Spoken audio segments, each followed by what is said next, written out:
Pizza, como contextualizar? O mais interessante é que esse processo aqui, quase eu não gastava dinheiro do meu bolso.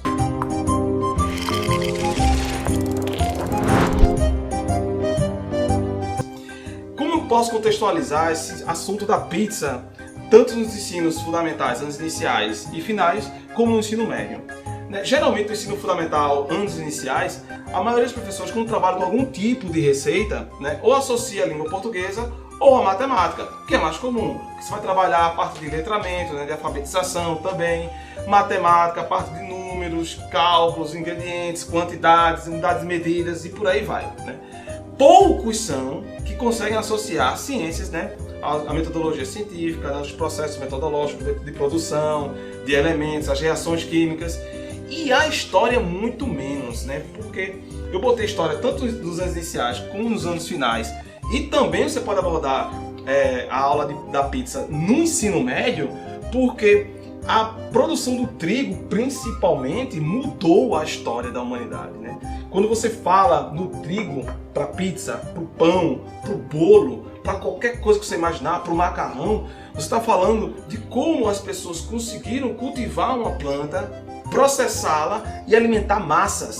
Uma aula de história mostrar lá no Neolítico, quando começaram as grandes civilizações, construção de grandes cidades, as grandes plantações, o trigo ele é peça fundamental nisso. Então você pode sim contextualizar. Ciências nos anos finais, todo mundo sabe que há uma divisão ali meio louca, de química e física. Você pode abordar em física aqui mudanças de fase, porque você vai ter evaporação, transformação de líquido em gases, enfim, alteração de volume, mudança de volume, densidade, reações químicas e por aí vai. Também não deixa a desejar.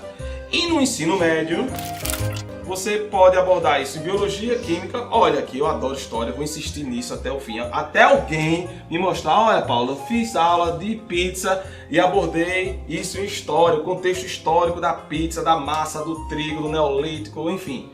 Mas uma coisa que eu não entendo, que eu estava até comentando com meus colegas ainda há pouco, é porque quando se trabalha a fermentação, quando se trabalha esse conteúdo aqui, você só aborda em biologia ou você só aborda em química de maneira isolada e nunca em maneira integrada, já que é um processo bioquímico. Então eu acho que é muito interessante você, professor, quando for trabalhar essa aula aqui, combinar com os outros professores para dar em conjunto. E aí você contextualiza e interdisciplinariza. E aqui uma brincadeirinha que vocês podem fazer com seus alunos é o que ocorre na produção da massa da pizza. Começa com F e você pode brincar de forca. Alguém arrisca em dizer o que ocorre aqui? Qual o nome do processo? Fermentação, especificamente fermentação alcoólica. Vamos deixar bem claro aqui que existem 3 tipos de fermentações básicas, fermentação alcoólica, a fermentação láctica e a fermentação acética. Fermentação acética pode ser feita por bactérias, a fermentação láctica é feita principalmente por animais, também por bactérias. A fermentação alcoólica, no caso que vamos tratar aqui, ela é feita exclusivamente por fungos. Existem bactérias que também fazem fermentação alcoólica? Existem, mas no exemplo que vamos abordar aqui é especificamente fungos. Mais especificamente ainda, um fungo chamado Saccharomyces cerevisiae, vulgo levedura de cerveja. Vamos dar continuidade aqui para mostrar como isso ocorre nos alimentos, principalmente, que é a aula de hoje, o tema de hoje, a fermentação alcoólica na pizza. Eu tenho um bizuzinho, quem é meu aluno já sabe disso, eu aprendi com o meu mestre também, que diz assim, ele rima até, muito legal, diz assim: a glicose no final se transforma em piruvato, saem 2H2, 2 ATPs viram 4. Repita comigo aí em casa, por favor, que rima, fica lindo. A glicose no final se transforma em piruvato, saem 2H2, 2 ATPs viram 4. O que ocorre aqui? Sempre que você acrescenta uma molécula de glicose para ser fermentada, essa molécula de glicose ela vai ser quebrada em 2 moléculas de piruvato, que é o nome popular, a gente sabe que é o ácido pirúvico, sendo que para poder ser quebrada é acrescentado nela 2 moléculas de ATP. E o que é ATP? São moléculas de energia, tá? Eu chamo isso aqui da pilha, a pilha dos seres vivos, Eu ia dizer o nome da pilha aqui, mas não vou fazer merchandising sem receber por isso, óbvio. Mas isso daqui é a nossa bateria, a nossa pilha. Então isso aqui tem energia, e a partir do momento que eu acrescento essas 2 moléculas de energia, eu fosforalizo a glicose, ela fica instável e se quebra ao meio. Quando ela se quebra ao meio, ela libera as duas moléculas de energia que eu apliquei, né? Ela produz duas moléculas de energia que eu tive que aplicar para quebrar e libera mais duas, né? Então ela libera 2 ATPs que eu utilizei e libera mais 2 ATPs extras, que vai ser o ATP de lucro, que eu digo que foi o ganho energético. Então eu tenho um lucro aqui de 2 ATPs. E essa energia o ser vivo utiliza para viver, beleza? Sendo que nesse processo aqui nada se perde. A energia, como eu falei, o ser vivo reaproveita. Esse hidrogênio também vai ser reaproveitado. Daqui a pouco eu vou mostrar para vocês onde ele vai entrar. E o ácido pirúvico também vai continuar sendo degradado, ok?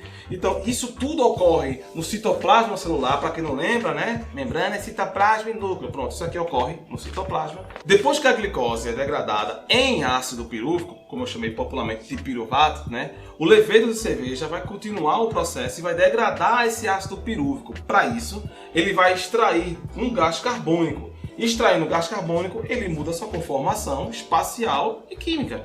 E vai se passar agora a se chamar etanol. Aqui não é o etanol ainda. Para ele se transformar no etanol, ele vai receber uma molécula de gás hidrogênio que ele perdeu lá no início. Lembram que eu falei para vocês? A glicose no final se transforma em piruvato, sai 2H2. Pronto, um H2 daquele volta aqui para o sistema e o etanol é, enfim, convertido em etanol. Pois bem, lembra que eu mostrei a vocês que ele perde gás carbônico, ele perdeu o gás carbônico e produziu álcool. E é exatamente isso que você vai ver na produção das massas. Pois bem, esse é o processo de produção de álcool e gás carbônico, que nós vamos ver, como eu disse a vocês, aqui na massa. Mas, como eu falei tanto aqui, né, história, poder abordar esse conteúdo, é óbvio que se você é professor de história, você não tem obrigação de falar isso aqui não, pelo amor de Deus. Você pode chamar um professor de química para poder explicar isso e você se ater, né, aprofundar mais no contexto histórico disso tudo. Continuando. E esse processo que nós acabamos de ver é o que vai ocorrer justamente dentro da massa, a liberação do gás carbônico e do etanol, principalmente o gás carbônico, que vai fazer a massa se expandir. Aí você pode estar se perguntando por que eu resolvi escolher essa aula para trabalhar fermentação alcoólica. Bem, na minha vivência, eu sempre tentei passar de maneira muito prática alguns conteúdos para os alunos, né? Já que eles reclamavam tanto que as aulas eram chatas, alguns conteúdos eram chatos de aprender. Sempre que eu tentava fazer uma aula prática com esse conteúdo, com esse tipo de assunto, eu esbarrava assim em alguns obstáculos. Se a escola tivesse laboratório, geralmente eles têm um tubo de fermentação, mas não é muito empolgante. Fazer o pão é o mais barato, é o mais simples. E se você não tiver condições de fazer uma pizza, não tem problema. Show, sério, faça o pão. A única diferença, eu vou explicar aqui na produção, que você vai ter que esperar um pouco mais de tempo para ele ficar pronto, beleza? Mas a pizza veio a calhar.